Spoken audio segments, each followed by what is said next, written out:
Hello friends, Radhe Radhe, हरे Krishna. Friends, आज हम बात करेंगे देवशयनी एकादशी व्रत के बारे में।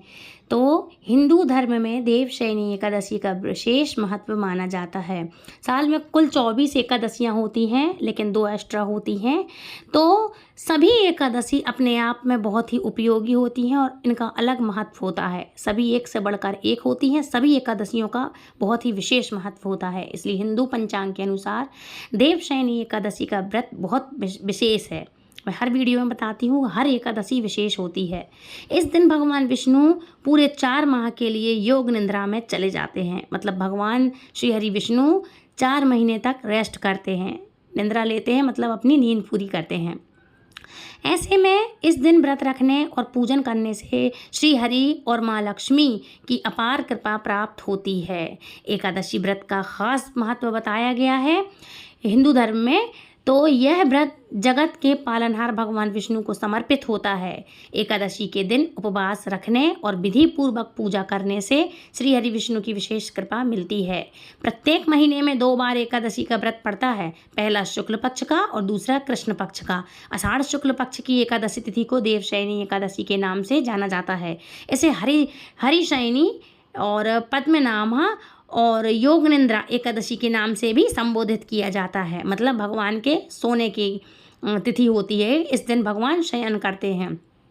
धार्मिक मान्यताओं के अनुसार देवशयनी एकादशी के दिन भगवान विष्णु का शयन प्रारंभ हो जाता है, इसलिए इसे देवशयनी एकादशी कहते हैं। देवशयनी एकादशी के 4 माह के बाद भगवान विष्णु देव उठनी एकादशी के दिन जागते हैं। मतलब देव उठाने वाली जिसको हम बोलते हैं एकादशी।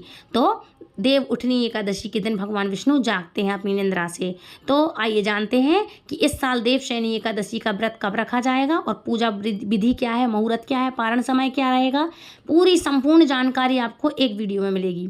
तो साल 2024 में देवशयनी एकादशी का व्रत कब है? तो हिंदू पंचांग के अनुसार आषाढ़ शुक्ल पक्ष की एकादशी तिथि का प्रारंभ हो जाएगा 16 जुलाई से। वैसे तो 16 जुलाई से चालू हो जाएगी एकादशी। तो 16 जुलाई 2024 को रात 8:33 से होगा शुरुआत। ठीक है। एकादशी तिथि का समापन 17 जुलाई को रात 9:02 पर होगा। देवशयनी एकादशी का व्रत 17 जुलाई 2024 दिन बुधवार को ही रखा जाएगा। एक दिन पहले से एकादशी तिथि आ जाती है, तो आपको एक दिन पहले से चावल नहीं खाना चाहिए। शाम के समय आपको भोजन नहीं करना चाहिए। और जो वृद्ध बुजुर्ग हैं जो नहीं कर सकते वो खाएं तो भोजन कर सकते हैं, जैसे कोई इमरजेंसी है। लेकिन ज़्यादा से ज़्यादा आप ध्यान रखना कि बिना लहसुन प्याज खाओ, फल फ्रूट्स वगैरह आप ले सकते हैं। ठीक है। तो इस तरह से करें। और चावल तो बिल्कुल ना खाएं एक दिन पहले भूल के। ठीक है। और देवशयनी एकादशी व्रत 2024 का पारण समय क्या है? तो एकादशी व्रत का पारण अगले दिन सूर्योदय के बाद किया जाता है। एकादशी व्रत का पारण द्वादशी तिथि समाप्त होने से पहले करना चाहिए। बता दें कि देवशयनी एकादशी का पारण समय 18 जुलाई को किया जाएगा। देवशयनी एकादशी का पारण सही समय 18 जुलाई को सुबह 5:35 से सुबह 8:20 के बीच होगा। द्वादशी तिथि समाप्त 18 जुलाई को सुबह 8:44 पर होगी। देवशयनी एकादशी का महत्व क्या होता है? तो चलिए ये भी बता देते हैं। तो इस एकादशी का महत्व होता है कि माना जाता है कि देवशयनी एकादशी के दिन से श्री हरि भगवान विष्णु विश्राम के लिए क्षीण सागर में चले जाते हैं और पूरे 4 महीने तक वहीं पर रहेंगे। वहाँ पर आराम फरमाते हैं प्रभु जी। पूरे सृष्टि का भार उठाने वाले प्रभु जी अब 4 महीने तक योग निद्रा में जाएंगे। और भगवान श्री हरि के शयन काल में इन 4 महीनों को चतुर्मास के नाम से जाना जाता है। इन 4 महीनों में श्रावण, भाद्रपद, अश्विन और कार्तिक मास शामिल होता है। चतुर्मास के आरंभ होने के साथ ही अगले 4 महीने तक शादी ब्याह आदि जो चीज़ें होती हैं, जो शुभ मुहूर्त होते हैं, ये सब नहीं किया जाता है। ना एंगेजमेंट, ना गोद भराई, ना ओली, ना शादी। पता होगा आपको कि ये शुभ कार्य जब भगवान शयन करते हैं तो नहीं किए जाते हैं, है ना। तो ये जो ब्याह शादी आदि जो सभी शुभ कार्य हैं, ये करना वर्जित हो जाता है। देवशयनी एकादशी का व्रत रखने और भगवान विष्णु के साथ माँ लक्ष्मी की पूजा करने से जीवन में खुशहाली और सुख समृद्धि बनी रहती है ना। और इसके बाद अब हम बात कर लेते हैं कि इसको रखना कैसे चाहिए, क्या करना चाहिए, क्या नहीं। तो चलिए इसके बारे में बात कर लेते हैं। एकादशी तिथि की पूजा सामग्री क्या लगेगी? तो सनातन व्रतों में एकादशी पर भगवान विष्णु की पूजा का विधान है। इस दिन संपूर्ण विधि और उचित सामग्री के साथ पूजा का अत्यंत फलदायक होता है, अत्यंत फलदायी होती है करना। एकादशी पर की जाने वाली पूजा की सामग्री कुछ इस प्रकार मैं बता रही हूँ, आप नोट कर लें। चौकी, पीला वस्त्र, गंगा जल, भगवान विष्णु की प्रतिमा, गणेश जी की प्रतिमा और जलपात्र, पुष्प, माला, मौली, कलावा, जनेऊ, धूप, दीप, हल्दी, कुमकुम, चंदन, अगरबत्ती, तुलसी दल अवश्य से आप एक दिन पहले तोड़ लेना। और यदि बुधवार या रविवार पड़े तो आपको नहीं तोड़ना चाहिए। ये काफ़ी सारी मैंने वीडियो में बताया है कि एकादशी के 2-3 दिन पहले भी शुभ दिन समय देखकर आप तुलसी दल तोड़ सकते हैं, ठीक है। और पंचामृत का सामान, दूध, घी, दही, शहद, मिश्री, मिष्ठान, ऋतुफल, घर में बनाया हुआ कोई भी नैवेद्य, है ना, तो ये सब आपके लिए रख लेना चाहिए। अब बात कर लेते हैं पूजा विधि के बारे में है। तो देवशयनी एकादशी की पूजा और व्रत की तैयारियां दशमी से ही प्रारंभ हो जाती हैं। अगर आप अपने एकादशी व्रत का संकल्प ले रहे हैं और लिया है तो दशमी के दिन जौ, मूंग की दाल, गेहूँ और नमक का सेवन बिल्कुल भी ना करें। मैंने आपको पहले ही बताया है कि आपको भोजन नहीं करना चाहिए। लेकिन यदि परिस्थितियां विपरीत है, कोई बहुत वृद्ध है, बुजुर्ग है, बीमार है, छूटे ना, डॉक्टर ने यदि सजेस्ट किया है कि आपको ये चीज़ें लेना है तो आप ले सकते हैं, लेकिन इसमें वर्जित होता है। साथ ही इस बात का ध्यान रखें कि इस दिन केवल सात्विक भोजन ही ग्रहण करें और रात्रि में भूमि पर शयन करें। अगले दिन देवशयनी एकादशी के दिन प्रातः उठकर स्नान आदि कार्यों से निवृत्त हो जाएं और स्वच्छ कपड़े धारण कर लें। इसके बाद सूर्य भगवान को अर्घ्य दें। अब आप भगवान विष्णु की पूजा के लिए घर के मंदिर या आप जहाँ पर भी पूजा करते हैं वहाँ रंगोली बना लें और घर को पवित्र करें। आप नर्मदा जल, गंगा जल छिड़क सकते हैं, ठीक है, हल्दी का पानी छिड़क सकते हैं घर के बाहर भीतर सब जगह। फिर उसके ऊपर आप जब आप पाटा रखेंगे तो उस पर आप रंगोली बना लें। फिर उसके ऊपर आप भगवान का आसन बिछाएंगे, उस पर सफ़ेद या पीले रंग का कपड़ा बिछा दें। इसके बाद उस पर केले के पत्तों पर मंडप बनाएं। अब चौकी पर भगवान विष्णु और माँ लक्ष्मी की प्रतिमा को स्थापित करें। साथ ही भगवान गणेश की प्रतिमा को भी वहाँ स्थापित करें और फिर कलश रखें। कलश के मुख पर मौली बांधें। कलश में जल भरकर उसमें एक लौंग का जोड़ा, सुपारी, दूबा और 1 रुपया सिक्का जरूर डालें। अब कलश के ऊपर आप आम के पत्ते रखकर उसमें दीपक रखें, ठीक है, दीपक जलाएं। इसके बाद पूजा स्थल के शुद्धि के लिए गंगा जल का छिड़काव करें, दीप प्रज्वलित करें और ईश्वर के समक्ष धूप जलाएं। अब आप सभी प्रतिमाओं को तिलक करके उन्हें पुष्पमाला पहनाएं और उन्हें रोली ध्यान पुष्प, फूल, 5 सुपारी, पंचामृत, अक्षत, चंदन, ऋतुफल, तुलसी दल अर्पित करके इसके बाद भगवान जी को मिष्ठान मखाने की खीर का भोग लगाएं। अब श्री हरि विष्णु जी का स्मरण करें और स्मरण करते हुए कथा सुने और भगवान विष्णु का सहस्त्र नाम का आप पाठ करें। अंततः आप सभी की आरती उतारें और प्रसाद वितरण करें। व्रत का पारण आपको द्वादशी के दिन भगवान की पूजा और अर्चना के बाद आपको करना चाहिए। इस प्रकार उपासक की पूरी पूजा संपन्न हो जाएगी और उसे पुण्य की प्राप्ति होगी। लेकिन एक बात आपको बता दूं कि जब भी आप पूजा करें, सबसे पहले सुबह आपको जब आप पूजा करने बैठेंगे तो सबसे पहले आप व्रत का संकल्प लें। ये आप ज़रूर से ध्यान रखिएगा, ठीक है। आपको व्रत का संकल्प ले लेना चाहिए, तो आप पहले व्रत का संकल्प लें, ठीक है। अब आपको बता दूं कि एकादशी करने का लाभ क्या होता है। तो फ्रेंड्स, कठिन लक्ष्य एवं कार्यों की सिद्धि के लिए एकादशी व्रत एवं पूजन आपके सभी शुभ कार्यों एवं लक्ष्य की सिद्धि कराएगा। इस व्रत के प्रभाव से आपके जीवन में सकारात्मकता का संचार होगा और जो आपके विचारों के साथ आपके कर्म को भी प्रभावित करेगा और आर्थिक प्रगति एवं कर्ज से मुक्ति दिलाएगा। इस एकादशी का व्रत और पूजन आर्थिक समृद्धि में भी लाभदायक होती है, सहायक होती है। आपके साथ श्री हरि विष्णु का आशीर्वाद होता है। यह आपके आय के साधन को स्थायी बनाने के साथ उसमें बढ़ोतरी देगा। अतः इस दिन विष्णु जी के साथ माता लक्ष्मी का पूजन आप अवश्य करिएगा। मानसिक शांति की प्राप्ति के लिए भी ये व्रत किया जाता है। इस एकादशी पर नारायण की भक्ति करने से आपको मानसिक सुख शांति के साथ ही परिवार में होने वाले वाद विवाद से भी मुक्ति मिलेगी।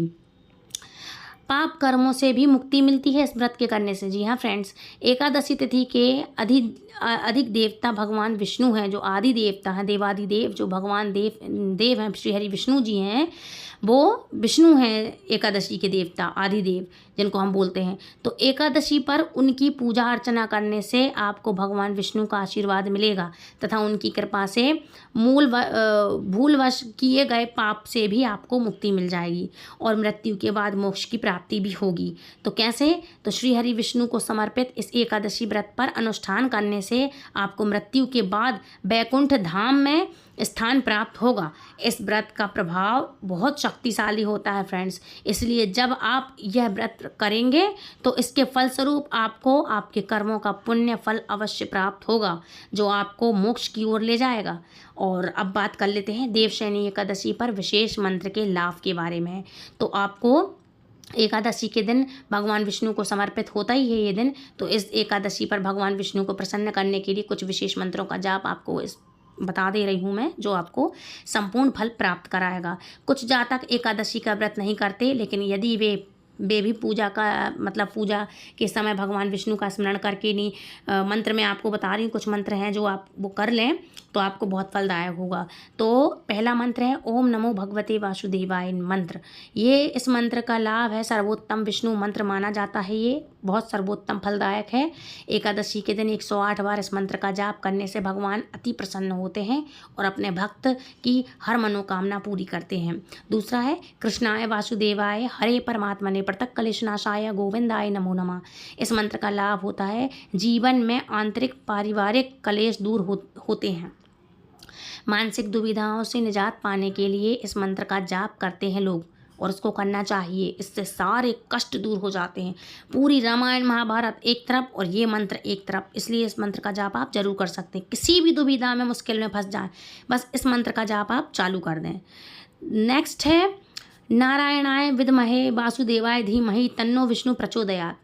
फ्रेंड्स, इस मंत्र का क्या लाभ है? इस मंत्र के जाप से पारिवारिक कलह दूर होती है और घर में सुख शांति और समृद्धि आती है। शांतकारम भुजगेंद्रहारम सुरेंद्र विश्वधारम गगन सदृश्यम मेघवर्णम शुभांकरम श्रीकांतम कमलनयनम योगी विनार्ध्यानम नगरवंद्यम वंदे विष्णु भवभयहरम सर्वलौकिक कनाथनम। इस मंत्र का लाभ है फ्रेंड्स, इस मंत्र के जाप से मनुष्य निडर होता है, किसी भी प्रकार का कोई भी डर नहीं होता है। तो ये थे कुछ मंत्र, आई होप आपको पसंद आए होंगे। और फ्रेंड्स, ये मंत्र ऐसे हैं कि आपके स्वास्थ्य संबंधी सभी प्रकार की समस्याओं से भी छुटकारा देते हैं, ये इतने फलदायक होते हैं। तो ये है आज की जानकारी, आई होप आपको पसंद आई होगी। और फ्रेंड्स, आषाढ़ माह के शुक्ल पक्ष में पड़ने वाली एकादशी तिथि को देवशयनी एकादशी के नाम से जाना जाता है, इसलिए इस दिन आप दीपदान कर सकें तो बहुत ही अच्छा है। तो आप इस दिन दीपदान भी कर सकते हैं, है ना। ध्यान रखें कि इस दिन चावल का आपको सेवन नहीं करना चाहिए, ठीक है। अब बात कर लेते हैं इसकी कथा के बारे में, ठीक है। तो धर्मराज युधिष्ठिर ने श्री कृष्ण से पूछा कि हे जनार्दन, आषाढ़ शुक्ल एकादशी का नाम क्या है? जो शुक्ल पक्ष की है उस एकादशी का क्या नाम है?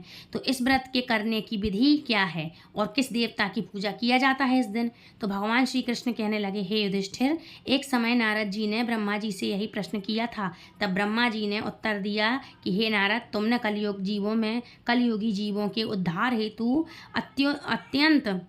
अत्यंत उत्तम प्रश्न किया है, क्योंकि एकादशी व्रत सब व्रतों में श्रेष्ठ होता है। इस एकादशी व्रत से समस्त पाप नष्ट हो जाते हैं और जो व्यक्ति इस व्रत को नहीं करते वे नरकगामी होते हैं। सभी एकादशियों के व्रत श्रेष्ठ हैं और उनके करने से भगवान विष्णु प्रसन्न होते हैं, परंतु उन सब में भी आषाढ़ मास के शुक्ल पक्ष की यह एकादशी तो सबसे अधिक पुण्यदायक होती है। पद्मा नामक इस एकादशी से संबंधित पुराणों में वर्जित एक कथा मैं तुमको सुनाता हूँ। नारद सुनो। हे नारद, तुम ध्यानपूर्वक इस कथा को सुनना। सत्ययुग में मानधाता नाम का एक सूर्यवंशी राजा था, जो सत्यवादी और महान प्रतापी था। वह प्रजा का पुत्र की तरह पालन किया करता था। उसकी प्रजा धन धान्य से भरपूर और सुखी थी। उसके राज्य में कभी अकाल नहीं पड़ता था। एक समय उस राजा के राज्य में 3 वर्ष तक वर्षा नहीं हुई और अकाल पड़ गया। प्रजा अन्न की कमी के कारण अत्यंत कष्ट पाने लगी और अन्न के अभाव के कारण यज्ञ आदि भी बंद हो गए। एक दिन प्रजा राजा के पास जाकर कहने लगी, हे राजन, समस्त विश्व की सृष्टि का कारण क्या है? कारण वर्षा है। वर्षा के अभाव से अकाल पड़ गया और अकाल से प्रजा मर रही है। इसलिए कोई ऐसा उपाय बतलाइए, ऐसा उपाय कुछ कीजिए जिससे प्रजा का कष्ट दूर हो जाए। राजा मानधाता ने कहा, आप लोग ठीक कह रहे हैं, वर्षा से ही अन्न उत्पन्न होता है और आप लोग वर्षा न होने से अत्यंत दुखी हैं। मैं आप लोगों के दुखों को समझता हूँ। ऐसा कहकर राजा कुछ सेना के साथ लेकर के सेना को वन की तरफ चला गया। वह अनेक ऋषियों के आश्रम में भ्रमण करता हुआ अंत में ब्रह्मा जी के पुत्र अंगिरा ऋषि के आश्रम में जा पहुंचा। वहां राजा ने घोड़े से उतरकर अंगिरा ऋषि को प्रणाम किया। मुनि ने राजा को आशीर्वाद देकर कलियुग कुशल क्षेत्र के पश्चात उसमें आश्रम में आने का कारण पूछा। राजा ने हाथ जोड़कर विनीत भाव से कहा, भगवान, सब प्रकार के धर्म का पालन करने पर भी मेरे राज्य में अकाल पड़ गया है। इससे प्रजा अत्यंत दुखी है। राजा के पाप से ही प्रजा को कष्ट मिलता है, ऐसा शास्त्रों में लिखा है। जब मैं धर्मानुसार राज्य करता हूँ तो मेरे राज्य में अकाल कैसे पड़ गया? मैं आपसे इसी संदेह का निवारण करने के लिए आया हूँ। कृपया करके आप मेरे संदेह का निवारण कीजिए और साथ ही प्रजा के कष्ट को दूर करने का कोई उपाय भी बतलाइए। तब राजा की ये बातें सुनकर महर्षि अंगिरा ने कहा, हे राजन, यह सतयुग सब युगों में उत्तम है। इसमें धर्म के चारों चरण उपस्थित हैं, अर्थात इस युग में धर्म की सबसे अधिक उन्नति है। लोग ब्रह्मा की उपासना करते हैं और ब्राह्मणों को ही केवल वेद पढ़ने तथा जप करने का अधिकार है, परंतु आपके राज्य में एक शूद्र तपस्या कर रहा है। इसी दोष के कारण आपके राज्य में वर्षा नहीं हो रही। इसलिए यदि आप प्रजा का भला करना चाहते हो तो उस शूद्र का वध कर दो। राजा ने कहा, महाराज, मैं उस निरपराध तपस्या करने वाले शूद्र को किस तरह मार सकता हूँ? आप इस दोष से छूटने का कोई अन्य उपाय बतलाइए। तब ऋषि कहने लगे, हे राजन, यदि तुम अन्य उपाय जानना चाहते हो तो सुनो। आषाढ़ मास के शुक्ल पक्ष की पद्मा नाम की एकादशी का विधि पूर्वक व्रत करो। इस व्रत के प्रभाव से तुम्हारे राज्य में वर्षा होने लगेगी और प्रजा सुखी हो जाएगी। इस प्रकार एकादशी का व्रत सब सिद्धियों को देने वाला माना जाता है तथा उपद्रवों को शांत करने वाला होता है। अतः प्रजा सेवकों तथा मंत्रियों सहित तुम इस व्रत को करो। मुनि के वचन सुनकर राजा अपने नगर वापस आ गया और विधि पूर्वक पद्मा एकादशी का व्रत किया। उस व्रत के प्रभाव से वर्षा हुई और प्रजा को सुख पहुंचा।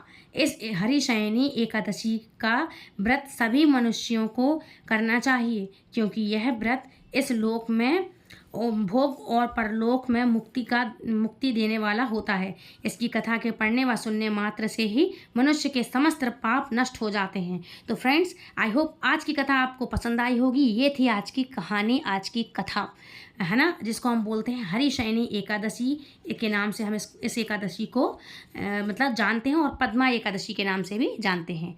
राधे राधे, हरे कृष्णा, हरि बोल।